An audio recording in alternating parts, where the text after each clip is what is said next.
One of the things that has always amazed me about Jamison's poetry was how not only was he an excellent poet, an amazing genius of poetry, but that his prose and his essays were equally at times as poetic and had these little moments of takeoff. And I remember reading one of his essays in which he talked about, he used this phrase, universal ordinariness, and this idea of all of us, no matter where you are in the world, there are certain things which are just very ordinary experiences which we all have to deal with. And I thought this was a fantastic way of putting into words that sense of kind of that broad brushstroke of humanity and how he was able to see that in his poetry. I've always admired that in his writing and other poets as well. And so this poem, I suppose, is a kind of moment of ordinariness in one respect.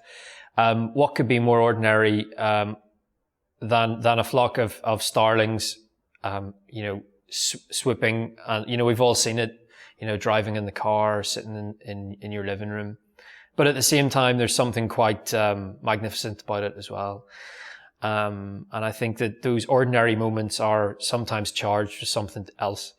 So that's where this poem comes from, and it was written where I'm from, on the Killaloe Road, in Crossgar, County Down, where a lot of the poems from my first collection were written. I wrote most of the poems there. And this is called The Starlings.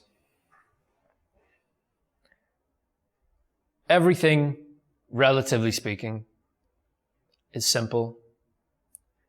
A tree, the sky, the clock on the wall, the clock on the wall, a tick, a talk,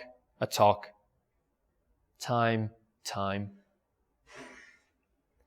And then come the starlings, tearing about, beautiful obliterations of the commonplace, going through the motions of their unchoreographed air show, tremendously alike, tremendously alone.